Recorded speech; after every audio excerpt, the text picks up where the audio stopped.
জানো তো আজ রাতে কিছুতেই আমার ঘুম আসছিল না। কি হয়েছে আমি নিজেও বুঝতে পারছি না। আর এদিকে মেয়ে অনেক গভীরভাবে ঘুমোচ্ছে। আর এখন কটা বাজে চলো তোমাদেরকে আগে দেখিয়ে দিই। দেখতে পাচ্ছ কত রাত হয়েছে। সো গাইস, এখন কটা বাজে তোমাদেরকে ঘরেতে দেখিয়ে দিলাম, প্রায় 1:35। কিন্তু কিছুতেই ঘুম আসছে না। এলিশা অনেক আগে ঘুমিয়েছে, প্রায় ও 12টার দিকে ঘুমিয়েছে। বিকেলের টাইমটাতে একটু ঘুমায়, তো 5টা 5:30টার দিকে আজকে ঘুম থেকে উঠেছে।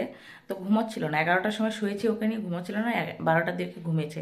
আর আমি এত এত ঘুমানোর চেষ্টা করছি, কি হয়েছে জানি না, কদিন ধরে ঘুম একদমই হচ্ছে না, একদমই ঘুম আসছে না, শুধু কেমন একটা অস্বস্তি হচ্ছে। তো বাধ্য হয়ে এখন বিছানা ছাড়লাম। বিছানা থেকে উঠে ঘরের মধ্যে একটু হাঁটাহাঁটি করছিলাম। তো ভাবলাম চলো তোমাদের সাথে একটুখানি কথা বলা যাক, তোমাদের সাথে কথা বললে অনেকটা মনটা ফ্রি হয়। আর সকালবেলায় উঠতে হবে জানো তো, 7টার আগে উঠতে হবে, ওর স্কুলে টিফিন রেডি করতে হবে। আজকে হচ্ছে বৃহস্পতিবার।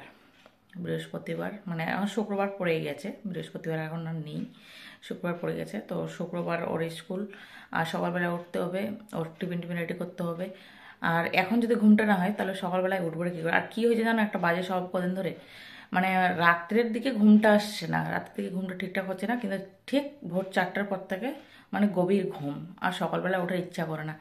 অ্যালার্ম দিয়ে রাখি, এত কষ্ট হয় ঘুম থেকে উঠতে, কি আর বলবো। আর কালকে একটুখানি কাজও রয়েছে অনেকটা, কারণ কি দেখাচ্ছি, এই দেখো এখানে কতগুলো কাপড় বার করে রেখেছি, কালকে এগুলো সব কাচতে হবে। গলার ভয়েসটাও কেমন মোটা মোটা হয়ে গেছে, তখন থেকে শুয়েছিলাম তো ভালো লাগছে না, কিছুই ভালো লাগছে না জানো তো। আর এই ঘরেই আমরা এখন মা মেয়ে ঘুমাচ্ছি। ওই ঘরটাতে কেন জানি না খুব একা একা লাগে, ভালো লাগছে না ওই ঘরে ঘুমাতে। তো মাস্টার বেডরুমে ঘুমাচ্ছি না, এলিশার রুমেই এখন এলিশা আর আমি ঘুমাই। ওর বাবা থাকলে ওই রুমে ঘুমাই, ওর বাবা যেহেতু এখন নেই বাড়িতে, তো যার কারণেই আমরা মা মেয়ে মিলে এই ঘরে ঘুমাই। আবার ওর বাবা যখন আসবে তখন আবার ওই ঘরে আমরা চলে যাব। তো এই হচ্ছে অবস্থা। এলিসা তো কিছুতেই এই ঘরে ঘুমাতে চায় না জানো তো।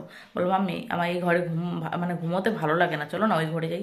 কিন্তু ওই ঘরে গেলে আমার ঘুম হয় না, আরও এই ঘরেই তো ঘুম হয় না, আবার ওই ঘরে গেলে আরোই ঘুম হয় না। আর আজ রাতটা অনেক মূল্যবান একটা রাত, শবে বরাতের রাত। তো অনেকেই তো রাত জেগে কোরআন তেলাওয়াত করে, তোমরা কে কে করছো অবশ্যই কমেন্ট করে জানিও। আমার মাও অনেক রাত জেগে কোরআন তেলাওয়াত করে।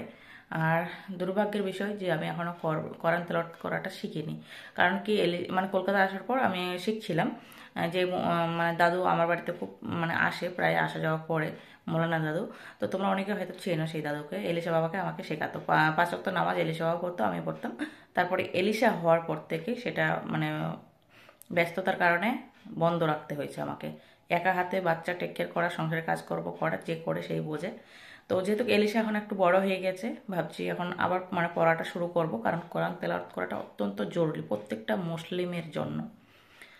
তো আর এখন এলিশা যেহেতু অনেকটাই বুঝতে শিখেছে, তো ভাবছি আমার সাথে সাথে এলিশা একটুখানি পড়বে, ওরও শেখা হবে।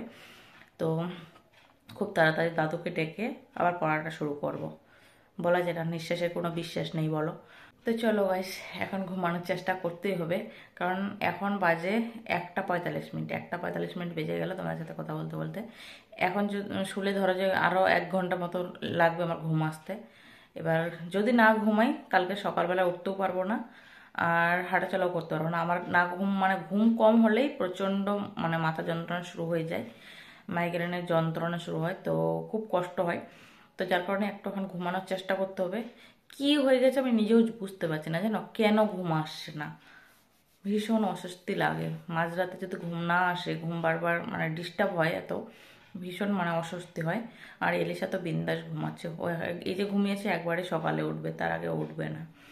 তো চলো, বলতে বলতে অনেক কথাই তোমার সাথে বলে ফেললাম। সে চলো, সবাই ভালো থাকো, সুস্থ থাকো, স্বাভাবিক থাকো, আর দেখা হচ্ছে নেক্সট ব্লগে বা ভিডিওতে।